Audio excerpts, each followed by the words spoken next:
The Bruce High Quality Foundation University in New York is an apropos example, claiming that, quote, the education artists are getting for their money is mired in irrelevance, pushing them into critical redundancy on the one hand and professional mediocrity on the other, end quote. The solution to the, quote, $200,000 debt model of art education is the utopian Bruce High Quality Foundation University. Tuition-free, collaborative, and non-hierarchical, where, quote, students are faculty or staff, end quote. BHQ-FU offers a resounding fuck you to the hegemony of critical solemnity and market mediocre despair. This is a quote. BHQ-FU offers no credentials because, quote, we aren't claiming to prepare anyone to become another piece of human capital, end quote. The actual form taken by this anti-hegemonic crusade includes classes in yoga, conversational Italian, and the history of computer art, all presumably taught by artists strenuously resisting the pressures of bureaucratic conformity. The subversive edge of the BHQ-FU would seem to reside in the fact that its faculty have no necessary expertise in the areas in which they are teaching. Professional challenges and amateur solutions is the BHQ-FU credo. Here we have a parallel to the tactical inversion of aesthetic autonomy, the antithetical juxtaposition of non-utility to utility. The hegemony of pedagogical authority will be overturned as a convivial sharing of avocational knowledge replaces formalized and regimented instruction. In each case, we encounter what might be termed the transcendental fallacy, the belief that certain generic discursive transformations carry an intrinsic political or ethical significance. This typically involves the reversal or inversion of a given hierarchical structure, fixed and fluid meaning, teacher and student, signifier and the unpresentable, and so on. These gestures take on meaning through a static and monolithic portrayal of a given discursive system. Thus, all formal art education is bankrupt, institutionalized, and moribund, and only by artists beginning anew and teaching themselves will a more authentic form of learning emerge. But the problem of conventional art education is not expertise per se, the possession of an extensive practical or theoretical knowledge about a given topic. Expertise is simply a generic category with no necessary ethical or political basis. And the authority of the non-expert, or the amateur, can easily enough bring us creationism and homeschooling. Rather, meaningful judgments about the value of expertise can only be determined situationally, through a process of experiential testing. The situational problem of expertise is most often that the delimitation of knowledge to a narrowly specialized area leads the expert to define specific, quantifiable problems in limited or parochial ways, and can prevent him or her from grasping the interconnections that link these problems to a broader network of influences, causal agents, and effects. Jacques Rancière's recent work provides a useful vantage point for exploring these questions. In The Ignorant Schoolmaster, Rancière challenges the conventional model of education that depends on, quote, a world divided into knowing minds and ignorant ones, right minds and immature ones, the intelligent and the stupid, end quote. He contrasts this conventional pedagogical model with the work of the early 19th century educational theorist Joseph Jacotot. Jacotot will replace the, quote, stultification produced by traditional educational methods, in which the instructor seeks to replicate a pre-existing knowledge in the mind of the passing student, with emancipation, in which students create their own knowledge in response to their own needs. The teacher provides not a quantifiable knowledge, but instead awakens a kind of self-esteem among those, quote, stagnating in the swamp of self-contempt, end quote.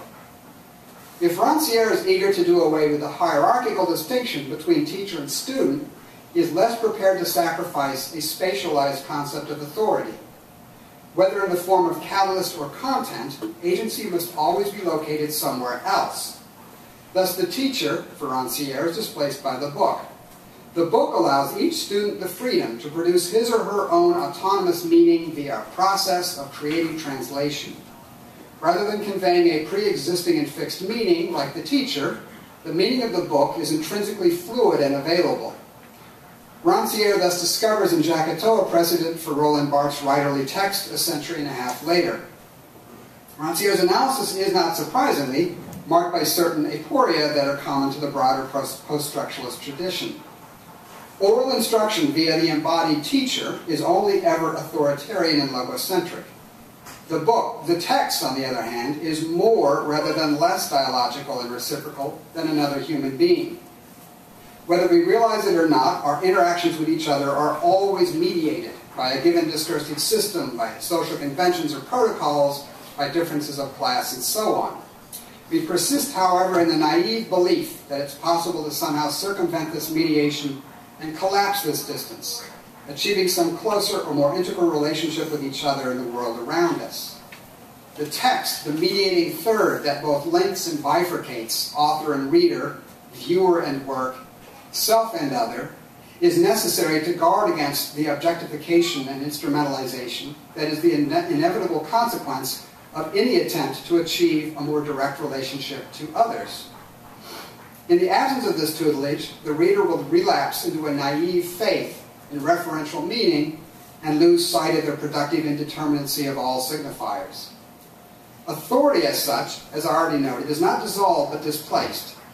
And in each case, whether that of the stultifying master or the emancipatory book, the world remains divided into those who compose texts and those who read them, those who teach classes and those who attend them.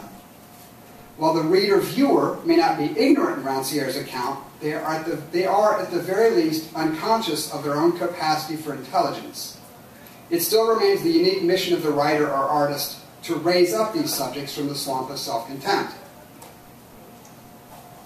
This accounts for the curious reversal in Rancière's treatment of education in The Emancipated Spectator, where he warns against a too hasty inversion of the intellectual authority of the author or artist. Quote, "We don't need to turn spectators into actors," he writes. "We needn't turn the ignorant into the learned or make the student or the ignorant person the master of his masters, simply out of a desire to overturn things." End quote.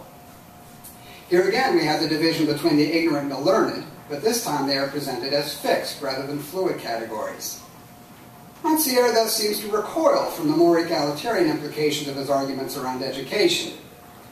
While he is prepared to question the status of a certain kind of mastery, one that perceives the student as an empty vessel waiting to be filled with knowledge, he is less comfortable challenging the compositional paradigm on which conventional authorship is based. Rancière's new master is the one who crafts texts, books, performances, works of art, for subsequent consumption and interpretation by the viewer or reader. While there is nothing that makes reading a book or viewing an object any less active than any other form of mediated social interaction, neither is there anything that makes it more active or more likely to encourage reflective engagement. One need not subscribe to phonocentric notions of presence to believe that forms of social interaction outside those mediated by authored texts, crafted objects, or scripted events are subject to their own unique conditions and capable of producing different experiential effects.